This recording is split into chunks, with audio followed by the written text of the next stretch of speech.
വീണ്ടും വാർത്തകളിലേക്ക്. നടിയെ ആക്രമിച്ച കേസിൽ ദിലീപിനെ കുറ്റവിമുക്തനാക്കിയ വിചാരണ കോടതി വിധിക്കെതിരെ സർക്കാർ അപ്പീൽ പോകുമെന്ന് മന്ത്രി പി രാജീവ് മുഖ്യമന്ത്രിയുമായി സംസാരിച്ചു. നടിക്ക് പൂർണ്ണമായി നീതി കിട്ടിയിട്ടില്ലെന്നും പി രാജീവ് പറഞ്ഞു. ഇല്ല, പൂർണ്ണമായ നീതി കിട്ടിയിട്ടില്ല. ഒരു ഭാഗം തെളിയിക്കപ്പെട്ടെങ്കിലും എല്ലാവരും പ്രതീക്ഷിച്ചതുപോലെയുള്ള ഒരു വിധിയിലേക്ക് എത്തിയിട്ടില്ല. അപ്പം അതുകൊണ്ട് തന്നെ ഇപ്പോൾ ഇതിൽ നിങ്ങൾക്ക് എല്ലാവർക്കും അറിയാവുന്നതുപോലെ ശക്തമായ നിലപാടാണ് സർക്കാർ സ്വീകരിച്ചത്. എക്കാലത്തും അതിജീവിതയ്ക്കൊപ്പം ഉറച്ചു നിൽക്കുന്ന ഒരു നിലപാടാണ് മുഖ്യമന്ത്രിയും സർക്കാരും സ്വീകരിച്ചത്.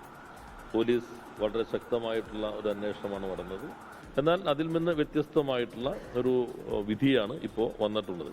കുറ്റം തെളിയിക്കപ്പെട്ടു, അത് പ്രധാനപ്പെട്ടത് തന്നെ. എന്നാൽ ഗൂഢാലോചനയെ സംബന്ധിച്ചുള്ള കാര്യത്തിൽ ഇപ്പോൾ പൂർണ്ണമായി വിധി വന്നതിന് ശേഷമാണ് നമുക്ക് അതിൻ്റെ എല്ലാ ഭാഗങ്ങളിലേക്കും പോകാൻ കഴിയുള്ളൂ.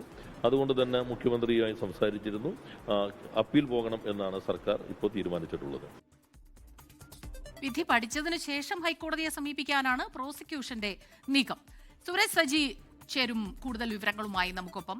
സൂരജ്, ഈ വിധി പ്രസ്താവമുണ്ടായി, ആദ്യ വിവരങ്ങൾ പുറത്തു വരുന്നു. അതിനുശേഷം വിധി പഠിച്ചതിനു ശേഷം ഇനി അടുത്ത നടപടിയിലേക്ക് മേൽക്കോടതിയെ സമീപിക്കാനാണ് പ്രോസിക്യൂഷന്റെ ഒരു നീക്കം എന്നുള്ള വിവരം വരുന്നു.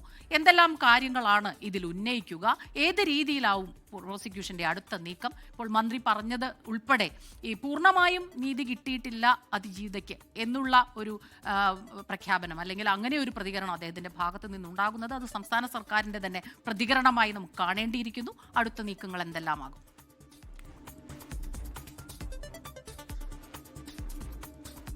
സ്മിത, ഈ കേസിന്റെ തുടക്കം മുതൽ തന്നെ സംസ്ഥാന സർക്കാരിന്റെ വലിയ പിന്തുണ ഈ വിഷയവുമായി ബന്ധപ്പെട്ടുകൊണ്ട് അതിജീവിതയ്ക്കുണ്ടായിരുന്നു. ഈ വിധി പുറത്തു വന്നതിന് തൊട്ടു പിന്നാലെ നിയമമന്ത്രി മുഖ്യമന്ത്രിയുമായി തന്നെ നേരിട്ട് ഈ കാര്യങ്ങൾ സംസാരിച്ചു. അതിൽ ഹൈക്കോടതിയെ സമീപിക്കാനുള്ള ഒരു നിർദ്ദേശമാണ് മുഖ്യമന്ത്രി നിയമമന്ത്രിക്കടക്കം നൽകിയിരിക്കുന്നത്. ഈ പശ്ചാത്തലത്തിലാണ് ഈ ഹൈക്കോടതിയിലേക്ക് ഇത് സംബന്ധിച്ചുള്ള ഹർജിയുമായി പോകാൻ, അല്ലെങ്കിൽ ഈ വിഷയത്തെ ഹൈക്കോടതിയിലേക്ക് വീണ്ടും എത്തിക്കാനുള്ള ഒരു തീരുമാനത്തിലേക്ക് ഇപ്പോൾ സർക്കാർ എത്തിയിരിക്കുന്നത്. പ്രോസിക്യൂഷനും അതേ നിലപാടിൽ തന്നെയാണുള്ളത്. പക്ഷേ ഇതിൽ അന്തിമ വിധി സംബന്ധിച്ചുള്ള ഉത്തരവ് പുറത്തു വന്നാൽ മാത്രമായിരിക്കും ഹൈക്കോടതിയെ എത്തരത്തിലായിരിക്കണം സമീപിക്കേണ്ടത് എന്ന് സംബന്ധിച്ചൊരു അന്തിമ തീരുമാനം കൈക്കൊള്ളാൻ സാധിക്കുക. ഇതിൽ പ്രധാനമായും ചൂണ്ടിക്കാണിക്കുക, ഈ മെമ്മറി കാർഡിന്റെ അടക്കം ഹാഷ് വാല്യൂ മാറിയ സംഭവം പലതവണ ഈ കോടതി അടക്കം സമീപിച്ചതാണ്. ഈ കേസിന്റെ തുടക്കം മുതൽ തന്നെ ഒരു തരത്തിലും അല്ലെങ്കിൽ നമ്മൾ ഒരു തരത്തിലും അംഗീകരിക്കാൻ കഴിയാത്ത നാടകീയമായ സംഭവങ്ങളായിരുന്നു അരങ്ങേറിക്കൊണ്ടിരുന്നത്. ഒരു വേള ഈ മെമ്മറി കാർഡിന്റെ വിഷയത്തിൽ രാഷ്ട്രപതിയെ പോലും അതിജീവിതയ്ക്ക് സമീപിക്കേണ്ടി വന്നു. ഈ മെമ്മറി കാർഡ് ചോർന്നതുമായി ബന്ധപ്പെട്ടുകൊണ്ടൊക്കെ രാഷ്ട്രപതിക്കടക്കം അതിജീവിത ഇത് ചൂണ്ടിക്കാണിച്ചുകൊണ്ട് കത്തടക്കം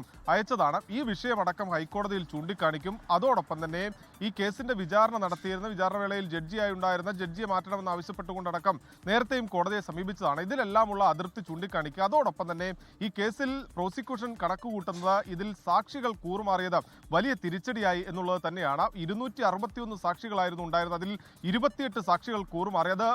സാധാരണ ഇത്രയും അധികം സാക്ഷികൾ ഉള്ളതുകൊണ്ട് തന്നെ 28 പേർ മാറിയതുകൊണ്ട് എന്ത് സംഭവിക്കും എന്നൊരു സംശയം തോന്നാം. പക്ഷേ ആ 28 പേർ എന്ന് പറയുന്നത് ഈ കേസിലെ ഏറ്റവും നിർണായകമായ സാക്ഷികളാണ്. ആ സാക്ഷികൾ സ്വാധീനിക്കപ്പെട്ടു എന്നടക്കമുള്ള കാര്യങ്ങൾ അതുകൂടി ഹൈക്കോടതിയെ ധരിപ്പിക്കുക. അത്തരത്തിൽ ഉന്നത തല ഇടപെടൽ ഈ പ്രതിയുടെ ഭാഗത്തുനിന്ന് ഉണ്ടാകുന്നു എന്നുള്ളതാണ് ചൂണ്ടിക്കാണിക്കുന്നത്. അതോടൊപ്പം തന്നെ ഈ കുറ്റകൃത്യം ചെയ്തത് 1 മുതൽ 6 പ്രതികളാണ് എന്ന് പറയുമ്പോൾ അവരെ കൊണ്ട് അത് ചെയ്യിപ്പിച്ചത് ആര് എന്നത് അവിടെ അവശേഷിക്കുന്നു എന്നുള്ളതാണ് പ്രോസിക്യൂഷന്റെ പ്രാഥമികമായുള്ള വിലയിരുത്തൽ. അതുകൊണ്ട് തന്നെ ഈ 12-ാം തീയതിക്ക് ശേഷം അന്തിമ വിധി വന്നതിന് ശേഷം, അതായത് അന്തിമ വിധിയുടെ ഒരു പകർപ്പ് കിട്ടിയതിനു ശേഷം അത് വിശദമായി പഠിച്ച് ഹൈക്കോടതിയെ സമീപിക്കാനാണ് തീരുമാനിച്ചിരിക്കുന്നത്. ഇപ്പോൾ ഈ കീഴ്ക്കോടതിയിൽ ചൂണ്ടിക്കാണിച്ച പല കാര്യങ്ങളും അംഗീകരിക്കപ്പെട്ടിട്ടില്ല.